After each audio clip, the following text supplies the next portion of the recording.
I'm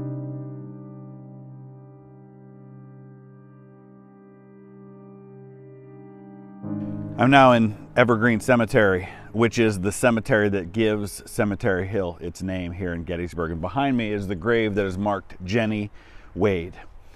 The Jennie Wade grave is one of two, I believe, graves of women in the United States where a flag, an American flag, flies continuously 24 hours a day. Her name probably wasn't even Jennie. It was Mary Virginia Wade, and more often than not, she was known as Gin or Ginny Wade. But she was one of a circle of friends, young people who were of that generation who ended up having to fight the Civil War.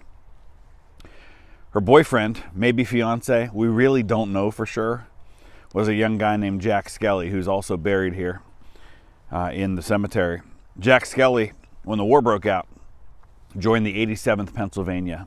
Told his mom he wanted to fight for his country, like so many young boys from Gettysburg. And Company F of the 87th Pennsylvania was made up of young men from the town of Gettysburg.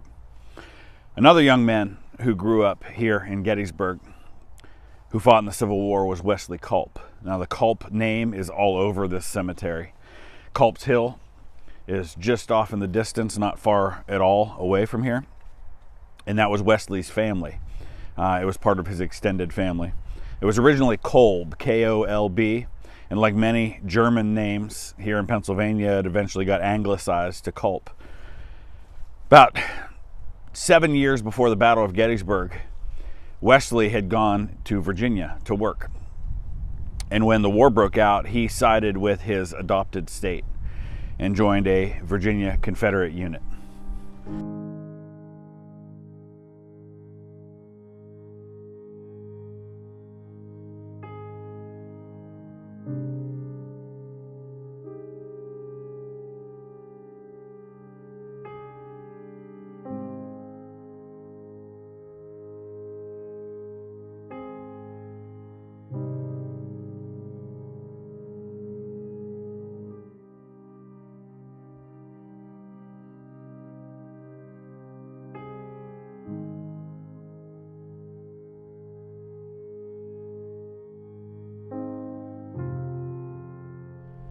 As luck would have it, Wesley found himself on the battlefield in Winchester, Virginia in 1863, facing off against the 87th Pennsylvania.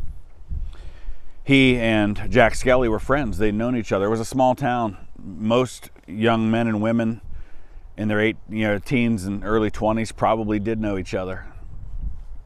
And as Wesley Culp walked the battlefield after the battle had been fought, he saw many faces of people that he knew. He eventually ran into Jack Skelly, who had been severely wounded. Jack Skelly asked Wesley to give him a message for his family. He also probably had a message for Jack Skelly's girlfriend, fiance, special friend, significant other. We don't know. We know that he had a lot of letters that he and Ginny had written to each other during the war. Wesley ended up here in Gettysburg 2 weeks later, never got to deliver that message.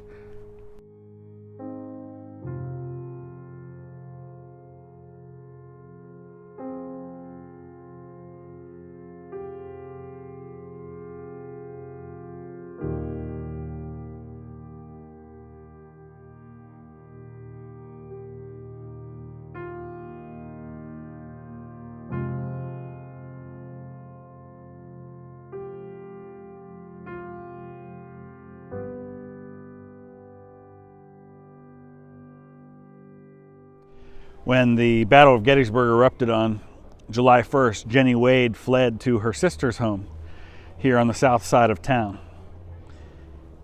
Union pickets were stationed nearby during the rest of the battle, and Jennie would do her part to provide water, make bread for those soldiers, and she was busy doing just that, kneading dough for bread, when as bullets were whizzing around and you could occasionally hear one hit the brick wall, one of those stray Confederate bullets passed through this door and right into Jennie Wade.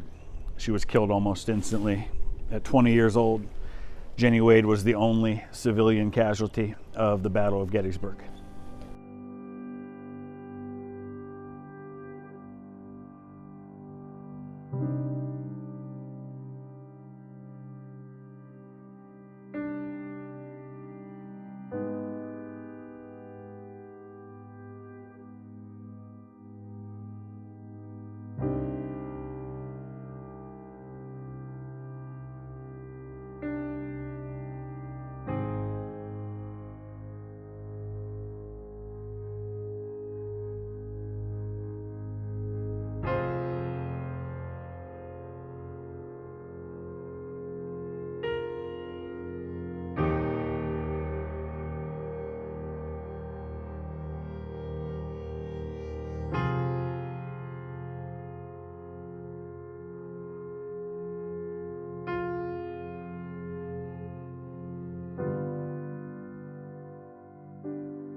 History can sometimes be cruel in its irony. Though he likely never fought on the Culp property that gave Culp's Hill its name, Wesley Culp's 2nd Virginia did find itself in the fight in and around Culp's Hill. And it was there somewhere, we don't know for sure, probably on the Spangler property where I'm standing now. Culp's Hill is in the distance, and up that hill a little ways you get to the Culp property. Probably somewhere here, but maybe somewhere even further east than Culp's Hill. Wesley Culp went into battle with the 2nd Virginia, and sometime either on the 2nd or 3rd of July in the fighting, Wesley was killed. We don't know where he's buried. He may still lie here. We know for sure they never recovered all the graves. They recovered as many as they could, and most of the Confederate dead, about a decade after the Battle of Gettysburg, were exhumed and taken to places like Hollywood Cemetery in Richmond and cemeteries in Georgia and North Carolina and other places. So Wesley could be any of those places. But with his death, it was just one more sad chapter in a war that never seemed to end.